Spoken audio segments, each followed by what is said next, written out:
Gerard Williams Show.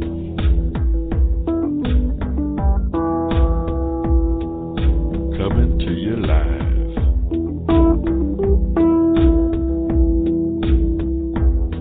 With the best in talk radio.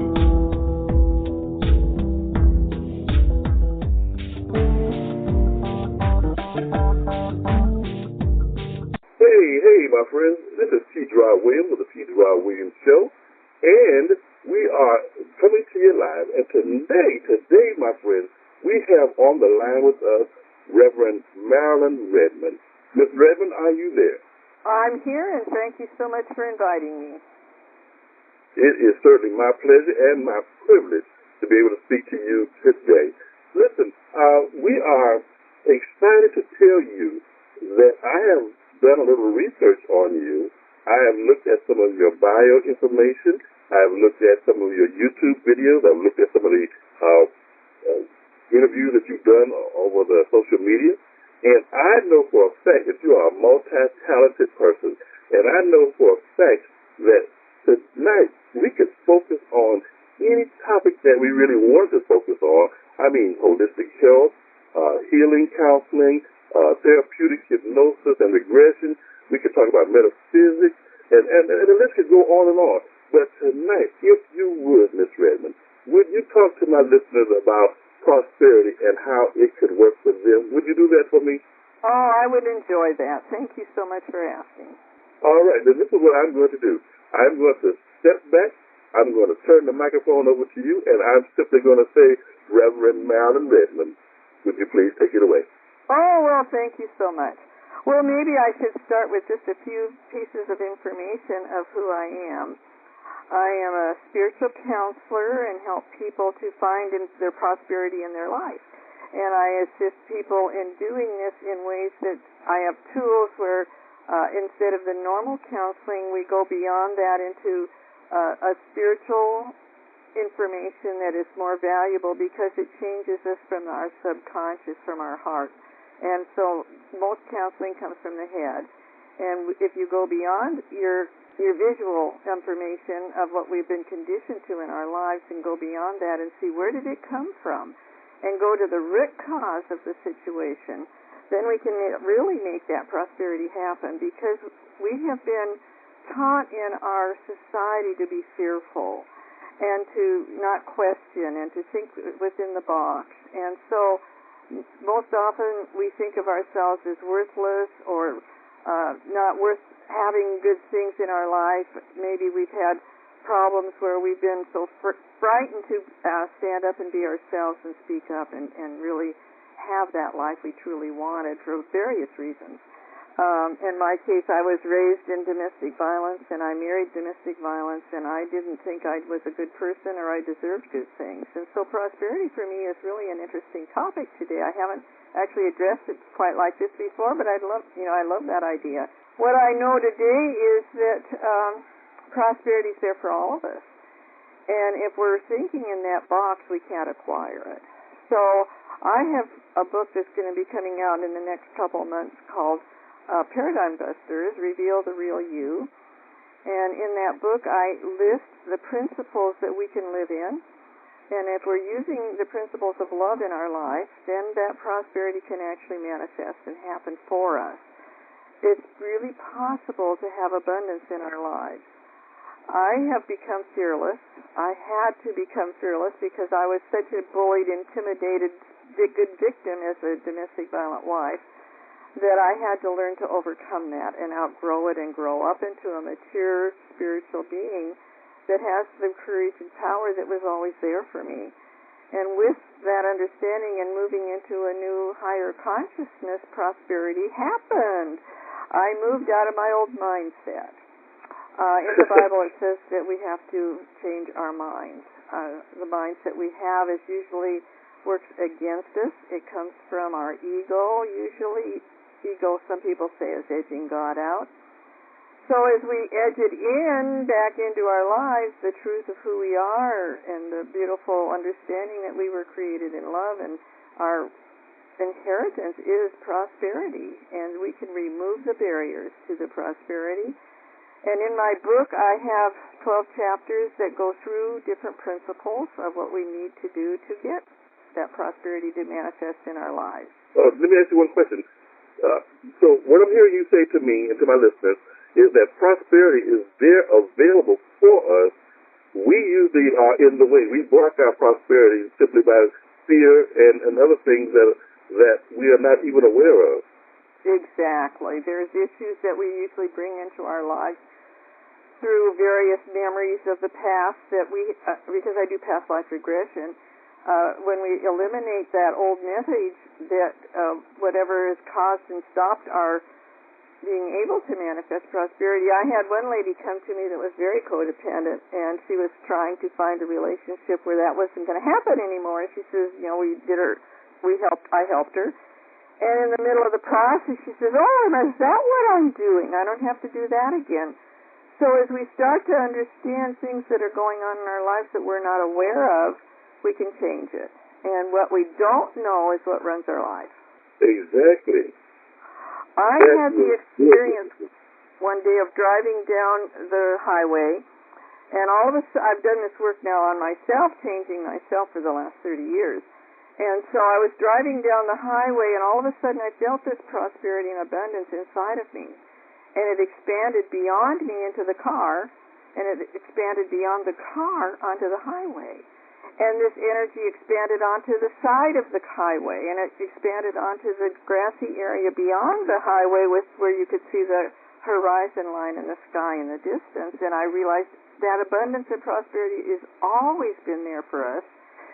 It's just we've had like earplugs on and blinders on to what it is, because that fear of blinders has stopped us from seeing. All we have to do is remove the obstacles to the abundance already there. It was an amazing, for me, spiritual experience to realize that everything I needed was always available and always has been if I'm open to receiving it.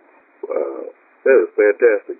Listen, let me stop here for 1 second, because I need to go ahead and keep my listeners for a second, because they know already. I shouldn't have to say it, but I'm going to say it anyway. Boys and girls, you know you need to go get some pencils and some paper so you can go ahead and write this information down, because in just 30 seconds, not even 30 seconds, I'm going to ask Ms. Redmond to go ahead and give us some information about how we can reach her, maybe for counseling or to even find out when the book comes out, because I'm really looking forward to seeing that book, Paradigm Busters. Reveal the real you. Reveal the real you. Thank you. I wrote it down. I couldn't even read my own writing. That's not good. That's not even good. I write it down. I advise my listeners to write it down. And here, I can't even read what I wrote. Okay. So I know by now they have all the tools that they need. So, Ms. Redmond, could you give us some information of how we can reach you, how we can contact you for whatever counseling or contact that we need? And could you do that for us? Okay. I have a website. The name of the website is Angelica's Gifts. It's named after my angel, Angelica, ANGELICASGIFTS.com, angelicasgifts.com. And you can mail me through email at Marilyn at Angelica's Gifts, MARILYN at Angelica's Gifts. Email me. I'm also available by phone, 253-845-4907. I have a lot of information on YouTube, as you referred to, so people can look at different lectures, interviews, and information that I have on YouTube. All my books are on Amazon.com, and my blog happens to be Marilyn Redmond's Books.blogspot.com. And if all of this is too confusing, just Google Marilyn Redmond. Because you know what? Now, you were going real fast, but I'm a fast writer. But I missed one thing. Now, I have angelicasgifts.com. I have that. I have the phone number at 253-845-4907. Right. I have Marilyn at Angelicasgifts. I missed that part about the email address. Oh, Marilyn at angelicasgifts.com. Oh, .com. Okay, I was waiting on that. So I missed that. So let's do this. www.angelicusgifts.com website.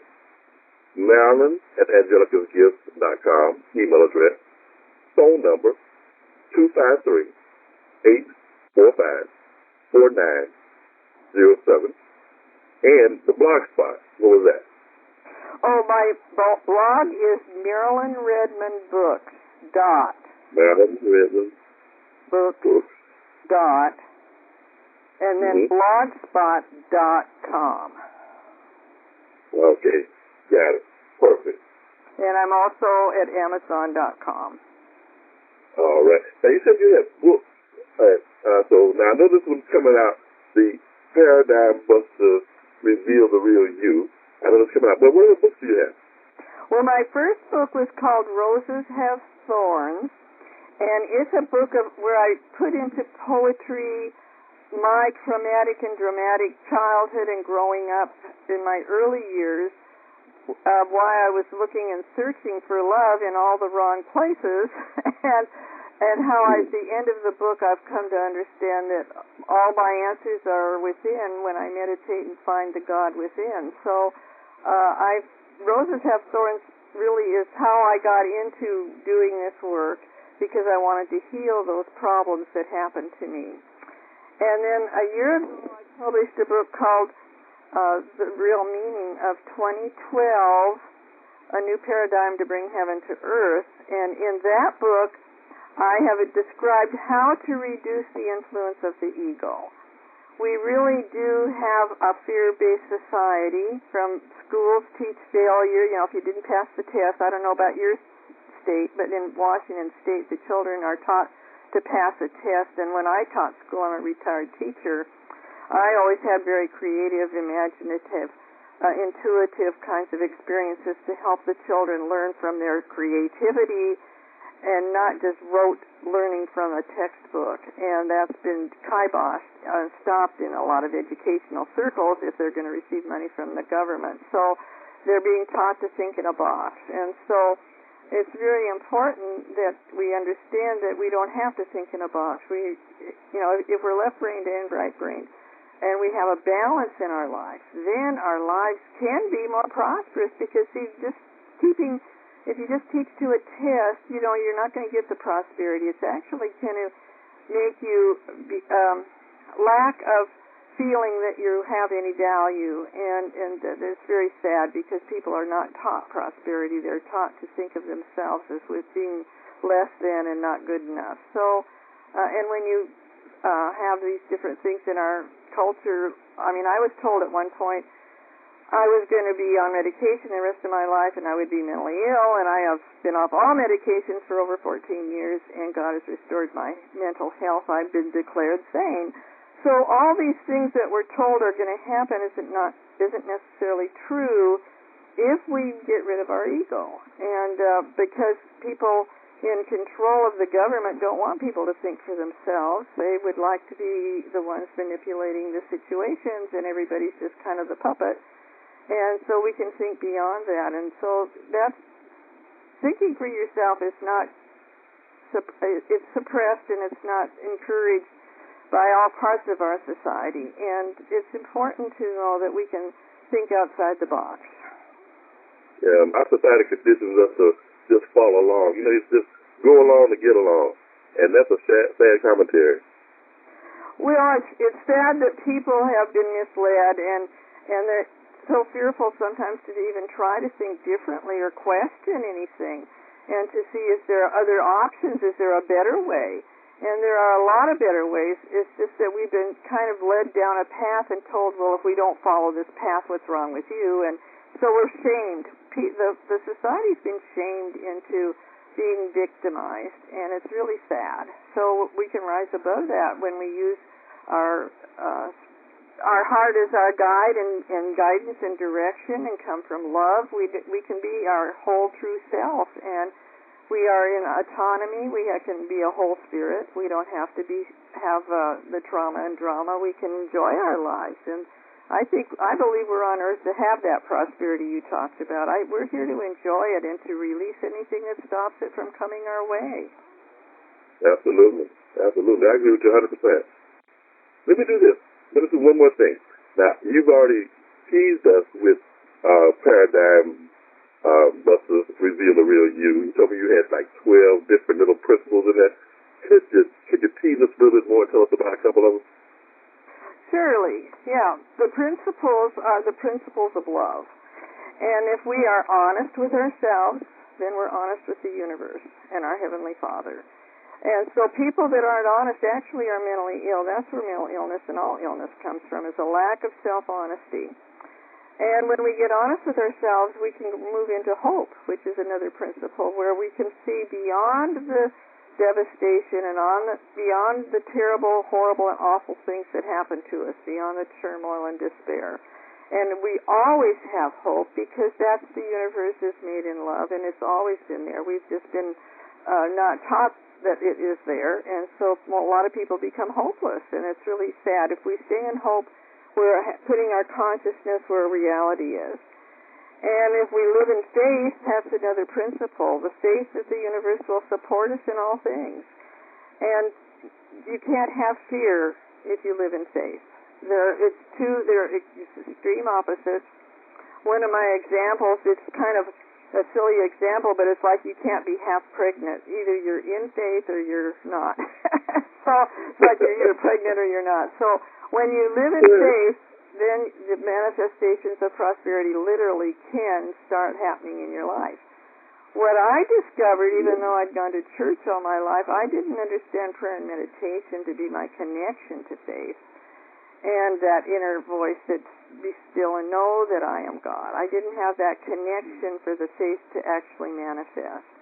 I like the example that when you put a piece of bread in the toaster and it's on the counter and you're going to make toast, and the toaster's sitting there and the bread doesn't pop up because you haven't plugged it into the electricity. So when you plug it into the electric socket, guess what? The toast could pop up and become toast. If you just sit there, nothing's going to happen. So the faith has to connect with the real source of our being. And then you can move into courage. And courage comes from the heart. But most of us have been so fearfully, in my case, indoctrinated from the domestic violence situations that went on, that people are afraid to open their heart. And so we keep our hearts shut, but prosperity can't happen if your door is shut. You have to, it's just knock and the door will be opened. And we have to knock on that door to open our hearts and let the love inside come out and be in our life. That's the prosperity. So when you open up your door to all of the love in the universe, then you start feeling good about yourself. As we are good persons. We are real. And that we don't have to stay in that little shut down, victimized darkness. We're moving out of the darkness into the light. If you go into a dark room and turn on the light, what happens? So with courage, we can now have integrity, which is another principle. And with integrity, instead of looking good to everybody and inside you're full of anger and fear, you can now be from the inside out, be real and authentic. And that is a big, important part of prosperity, is to have integrity. And the willingness to walk through whatever it takes to remove the obstacles that stopped all of this. Willingness is a principle. You're willing to let the love happen into your life. I discovered when my heart was shut down, and I discovered that was a large part of my domestic violence, is I was not sending love to my husband. I was so frightened because he tried to kill me. I tried suicide. I was a very shut down person. But when I realized and I had an experience where I was told to pray for him and forgive him, what I started doing was sending love to him, and he never touched me again. So I discovered that when we're willing to open our hearts, then that's when the real love happens in our life. That's where the prosperity comes from, is opening our hearts, seeking the kingdom and changing our minds to allow that to happen, that we'll receive it when it does open our hearts, is really important. And we move into brotherly love because we see everything out there is loving, and we don't see it from our heads. Our egos are telling us they're our enemies. Now we can come and move from our head into our hearts and say, oh, we're all brothers and sisters in love, and we can have brotherly love. Love your neighbor as yourself. And that really brings a huge new consciousness, a higher consciousness of love into our lives. So as we bring justice and persevere on this path of spirituality into the awareness that the spirit of love has always been there, and when we are giving and helping to others, service makes that love flow to others, and what you give away comes back. So it's a circle, it's a cycle. Like attracts like. If you become a loving person and share that with others and are helpful and in service to them, they're there for you, and that prosperity comes back to you. Whatever you give, you will receive tenfold. So we have moved out of our fear into being a child of the universe, a child of God, a child of love, however people choose to determine that in their own understanding. But it works. We move out of the fear, false emotions appearing real, into the true love of who we really are. So my book gives great detail on how to accomplish that. And my other writings on Amazon all tell us how in various aspects of our life how to also accomplish this in other parts of our life. So I actually have 7 books, ebooks and pocket books on Amazon.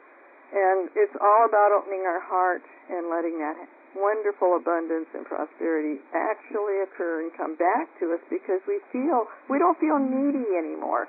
We don't feel a lack when we open our hearts. It's always been there for us, and now we can let that energy flow out and come back, and we're in the flow of life. Well, that sounds perfect. Well, I know I am waiting for that book to come out, and certainly my listeners will be running to Amazon to check out some of the other books that you mentioned, and I am honored that you spent some time with us. And as you spoke, I realized there is so much more to you than what I have been led to believe. And so, having said that, what I'd like to extend to you is a personal invitation to call in anytime you want to speak about any of the subjects that you have such a great command of.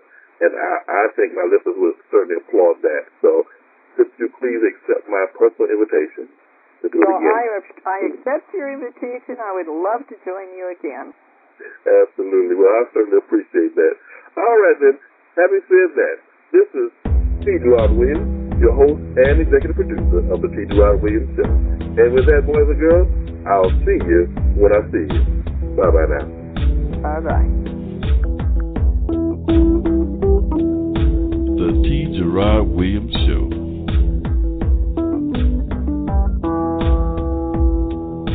Coming to you live.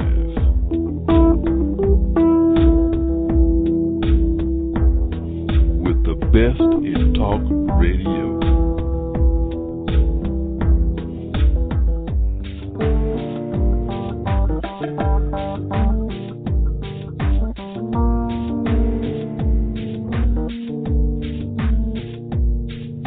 Get ready, get ready.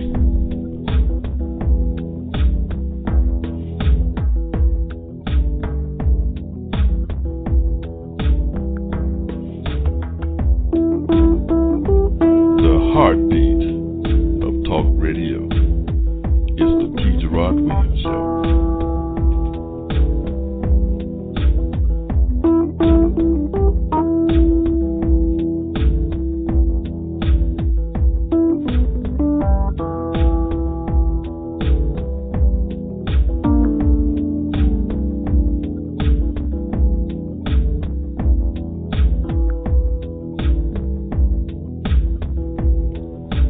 If you're talking about it, it's because we're talking about it.